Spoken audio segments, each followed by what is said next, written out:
تو شهری شهر یاران سمرقند، دیاری نامداران سمرقند. هزاران پیر اینجا پاک گشته، مکان پاکی پیران سمرقند. سمرقند همیشه سایقل روی زمین بود هست و میماند. قهرمان لوحه امروزه ما یکی از عالمانی که برای نگاه داشتن اکولوژی سمرقند بسیار کارهای تحقیقاتی بردن، اثرهای علمی، مقاله ها نوشتن. صنعت محمدیف می باشند و بیایید برنامه را آغاز کنیم و به واسطه از رفت حیات، زندگانی و فعالیت همین انسان نجیب سمرقند شناس شوید.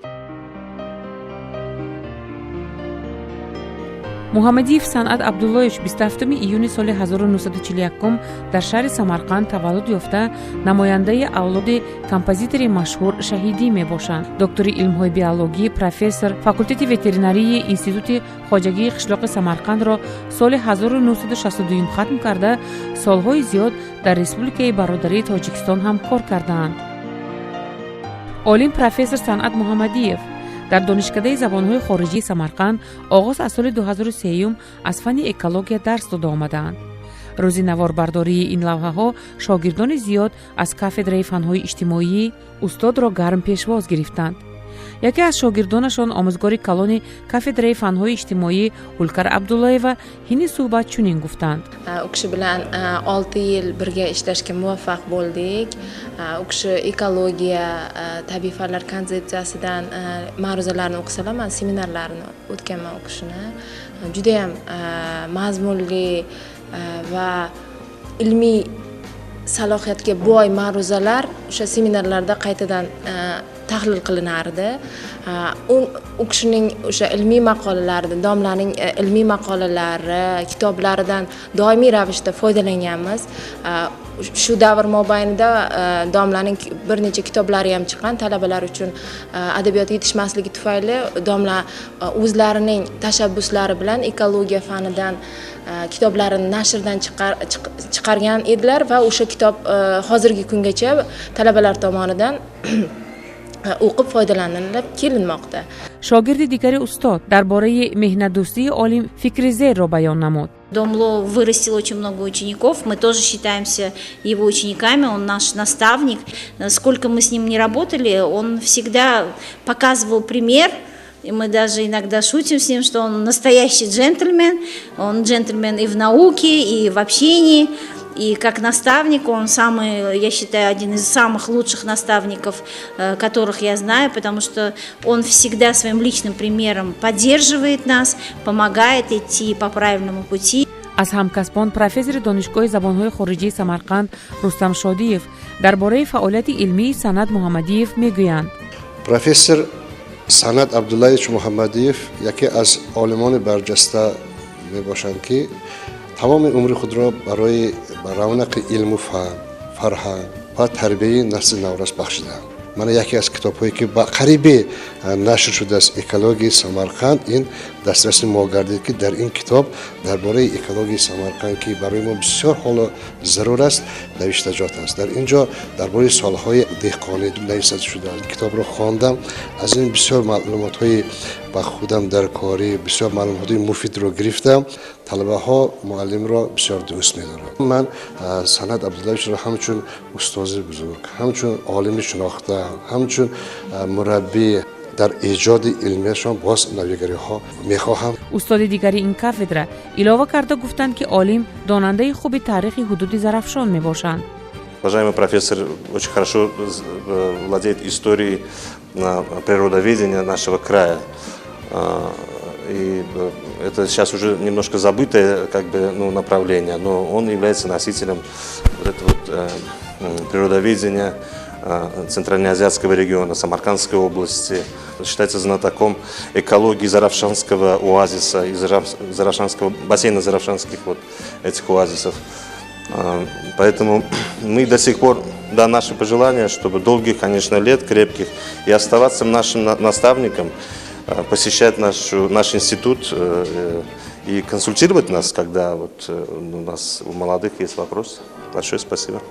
نگاه نکرده با آنکه پروفسور صنعت عبداللهیچ ساحه مهمترین علم وترینری را پره از خود کرده، بار اول در سالهای 70-80 آید به گلمنت‌های حیوانات کلان شاخدار تحقیقات‌های وسیع برده бо ин роҳ ҳам барои муҳофизати саломатии инсонҳо ва ҳам солимгардонии муҳити зист корҳои пурсамари тадқиқотии илмӣ бурдаанд.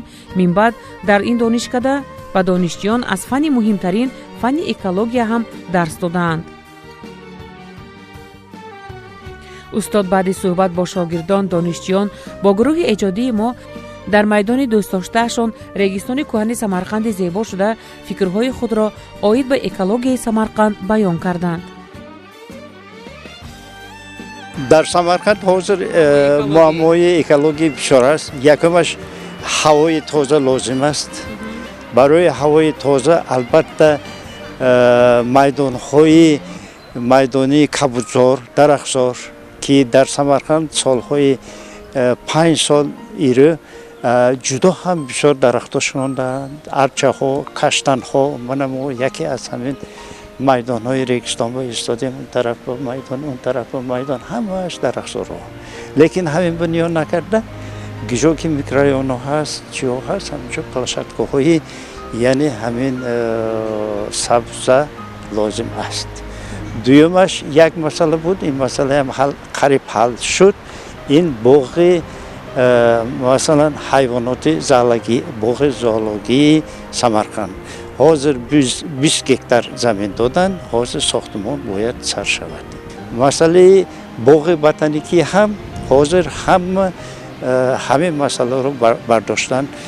газетаҳо мақолаҳо биромад. Яке аз муаллифҳои ҳамин худи ман ҳастам, дар бораи боғи ботаникии Самарқанд сохта шавад гуфта кардем. ҳозир газетаҳо бисёреш ҳамин фикри моро тасдиқ карден, ҳимоя карден, эҳтимол боям сохта шавад. Санъат Муҳаммадиев дар мақолаи инсон ва экология чунин сатрҳо доранд. ба бад шудани вазъи экологӣ ифлосшавии атмосфера сабаб аст. охир дар шаҳр ҳар рӯз беш аз 30 000 мошин дар рафту оянд. онҳо ҳаворо 70-75% заҳролуд мекунанд. санъат Муҳаммадиев гоҳо барои ба собит расонидани андешаҳо пешниҳодҳои худро оиди муаммоҳои экологӣ ва муҳити зист такя ба китобҳои муқаддаси осмонӣ чун Авесто, Қуръон ва ҳадисҳои пайғамбар ки бино ба фармудаҳо дар онҳо табиат мебояд ки ҳифз ва парастиш карда шаванд. муаммои об ин ҷаҳонӣ аст. медонем қариб 2 миллион одамо аз обсер нестанд. ҳозир монбахай дарёи Зарафшон ҳаст. ҳамин шаҳрра ифлос накунем. обаш ба ягон чиз напартоем. мана оби раҳмата чӣ қадар китобо менависанд, бо халқумо баъзи ифлосиҳоро ба оби раҳмат мепартоянд. мана ҳамин хел масъалаҳо бисёранд. ё ин ки мана мошина, автобус, мошино ҳамин хел Самарқанд бо ҳозир бисёр шудагӣ. автобусҳо, мошино 70% ҳаворо чӣ мекунад? ифлос мекунад. баъзе инҷа рейдҳо мегузаронанд. Самарқанд боям мошиноҳо проект мекунанд. чӣ қадар ифлоси яъне ҳавора ифлос мекунад, CO2 мебарорад. устод Санъат Муҳаммадиев дар бораи чашмаҳои қадимаи Самарқанд ҳифзу нигаҳдории онҳо илова чунин мегӯянд. ман дар бораи чашмаҳо мақола нависдагӣ, ман ин китоби навам баям ҳамин чашмаҳо ҳаст, хулосаи худам ҳаст. ман мехоҳам ки ҳамин чашмаҳоро мо истифода барем. мана ин лимонад гуфтаги ҷо ҳаст, майдон, унҷа чашмаҳо муброду обаш як ҷои ифлос ба мерезад ва ин ҷой рафта охираш бо Зарафшонба мерезад. мана ин хел усул ҳаст. ҳамин обҳоро мо ба ду тарафи кӯча бояд равона кунем. ду тарафи кӯча дарахтҳо мешунонанд ва албатта нӯшта намешавад, лекин дарахтҳои майдонҳо аз ҳамин об истифода бурданашон мумкин аст. инҷо вақте ки мо дар бораи экологияи Самарқанд суҳбат мекардем, шогирдони устод профессорро дида ва ин суҳбат ҳамраҳӣ намуданд. соли 2012 сол ман устодомон Санъат Абдуллаевич ман ба дарсдодагӣ буданд. И ҳамон соло мон ба дарсдодагӣ вақташон ки гуфтуданд ки табиати Самарқанда моҳон ҳифз кардагомон дар кор. ҳатто ки як марта гуфтагӣ буданд ки барф меборидагӣ вақт баям таркиби барф ба химикатҳо ҳаст. Ҳамон чоқа моҳон ҳайрон шуда мондагӣ будем ки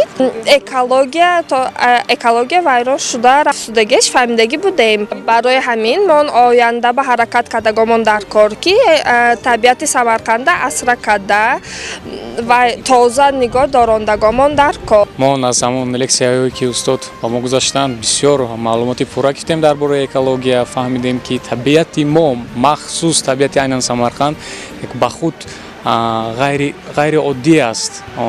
Чашмаҳои он, оби он, табиати он, муҳити атрофи он бисёр зебо аст ва ба фикри ман ҳамин дарсҳо барои мон як дарсҳои пурра буд ва ҳар як шаҳрванд ҳаракат кунад ки муҳити атрофи худро албатта аз ифлосиҳо ҳифз кунад.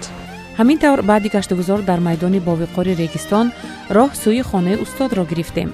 профессор ба мо як расмҳо ва таърихи ин расмҳоро доир ба бурда шудани корҳои тадқиқотӣ фаъолияташон нишон дода қиссаю нақлҳои аҷибро гуфта доданд. сипас аҳли оила якҷоя дар атрофи хони пурнеъмат ҷамъ гаштанд. набираи фарзандон ва ҳамсарашон Мусаллама биби Муҳаммадиева ки худ қариб 30 сол омӯзгор буданд, аз суҳбати ширини устод баҳра мебурданд. Дадем оем 6 нафар фарзанда хонаи ҷой карда, калон карда, илм омӯзонда, ҳар яктому ба маълумоти олӣ дода, ҳамо моя соҳиби хонаю соҳиби фарзанд карда. Мана ҳамин қатара синду сол ба даромда хурсанд шуда гаштем. Мана мо ба ҳозир дадем ба 16 нафар набираҳо ҳастанд. мо 6 духтар бошем, ҳам фарзандо ҳозир писаро мӯлтар соҳиби хонадор шусен, соҳиби маълумоти олӣ шусен. Илоҳим ҳама вақт ҳамхелинг оиламо калон шавад. аз пушти фарзанду набираҳо дадем оем ҳама вақт ба бахт сарушон баланд гардад. бачаҳою набираю ҳамошона гирду атрофашон ба ҳама вақт дида ҳама вақт хурсанд гарданд. зиёда аз 16 нафар набираҳо бошад имрӯз дар даргоҳҳои бонуфузи Самарқанд таҳсили илм доранд. В своей жизни и в своей деятельности мой дедушка написал очень много разных книг, совершил много разных творений, но я в свою очередь считаю, что основное его творение — это семью, которую он создал. Я очень горжусь, что я являюсь частью этой семьи, я очень горжусь своим дедушкой. Я очень много читал его книжки, у него есть книги, биографические книги, которые он написал про свою жизнь. Я читал эти книги, и в чем вдохновляет в то, что он в своей жизни он добился много сам и знанием. Да. Я постараюсь быть достойным членом этой семьи. ин рӯзҳо ки профессор ҷашни 75-солагии хешро пешвоз мегиранд, доимо сарфарозу саломат, фахри шогирдону мо самарқандиён бошед мегӯем. бобо ҷонам меоянд, аз раи дур меоянд. бобо мо хурсанд, кисошам пури қанд. маизу нағз меоранд, чизои нағз меоранд. Санат Абдуллоевич дар поёни барнома ба мо гуфтанд ки дар оянда ҳам барои пешравии илми ветеринария ғайрату дониши худро дареғ надошта барои нигаҳдории экологияи Самарқанд то ҷон дар рамақ доранд меҳнат мекунанд. устоди муҳтарам, 100 сола шаведу баъд аз он пир шавед.